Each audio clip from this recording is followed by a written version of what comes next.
Hey guys, this is Chris from Rekkid Talk with another episode of You Buy Me Old Records, or in this case, You Buy Me Old CDs. And who's playing the role of you this week? It is Chris Burt. So let's talk about what Chris Burt sent me.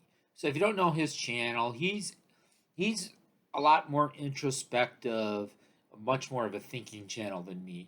I spurt off stuff pretty quickly. He goes into a lot more depth when he's talking about his reviews. Calvin Wazoo is another person who's a lot more introspective with their reviews as opposed to just quick bursts of shit that you get from me. So, what do we have? Well, I used to have one Blur record. Now I have four Blur records due to Chris Burt. So I had Park Life, girls and boys and boys and girls, boys who do girls who do girls who do boys who do girls who do boys who do girls, girls, boys. Always should be with somebody you really love. Yeah, cool song. Okay, well, I got Blur self-titled. This is from 1997.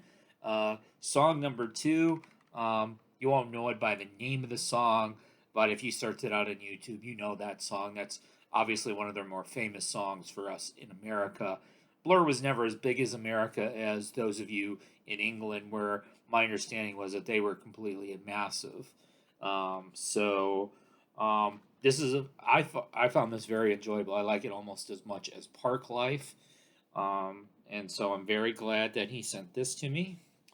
Then the album after that, which was released in 1990, I want to say 1999. I'm going to refer to my notes here if I can find them.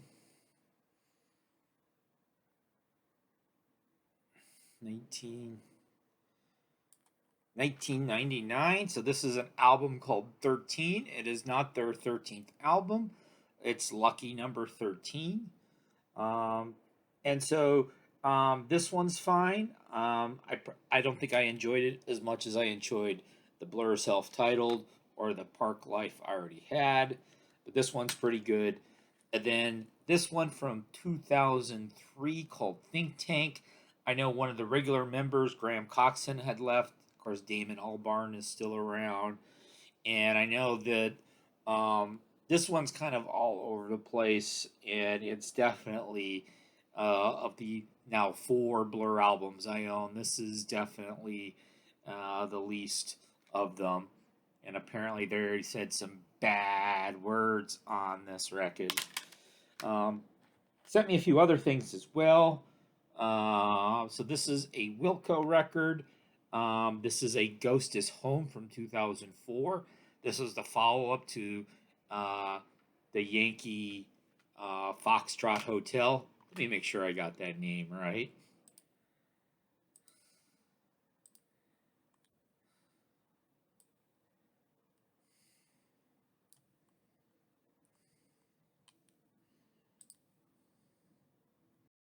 Yankee Hotel Foxtrot uh, from 2002, which is probably Wilco's most famous album.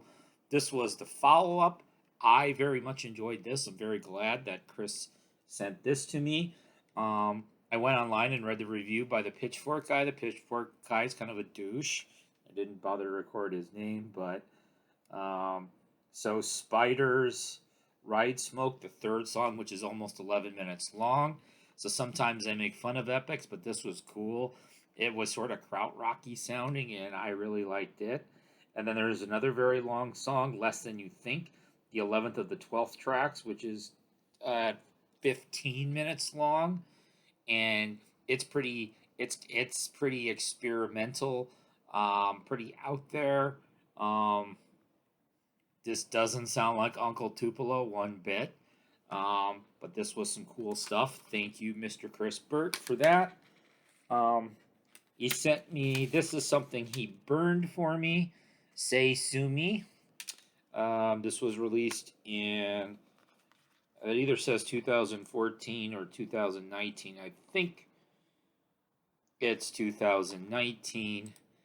I could probably did I write that down in my notes? It's fairly recent anyway. And so this is very indie rock sounding, kind of twee pop, lo-fi, that sort of thing. Um, it sounds like a California band on Slumberland Records who's listened to a lot of stuff on K and Teen Beat and those sorts of labels, but it actually turns out that they are a South Korean band. Although I'm guessing they probably still listened to a lot of these influences. And then the final thing he sent me, so I had made a snide comment about Counting Crows in a previous video, and it turns out that Counting Crows is one of Chris Burt's favorite bands, so he could not resist sending me a Counting Crows record to try to steer me in the right direction. This isn't the August and Everything After, the famous album by Counting Crows. This is a few albums down the road. This was from 1999 as well. It's called This Desert Life. I know David Lowery from Camper Van Beethoven and Cracker is one of the co-producers. If I remember right, I think one of the people from Camper Van Beethoven is in Counting Crows. I may be wrong about that, but anyway, I enjoyed a few of the songs on here. The first couple songs aren't bad. I did get a little bit bored.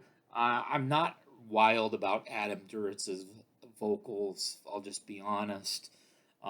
So I think I like this better than their famous album, or at least the hits off of their famous album. But I'll be honest, Chris, you haven't turned me into a lifelong Counting Crows fan. So definitely my favorites were of the batch were the Wilco record and the Blur self-titled of the stuff. But it's always cool to get the VCLT from people. Very much appreciated. And Chris Burt makes cool videos, so you should think about watching some of them.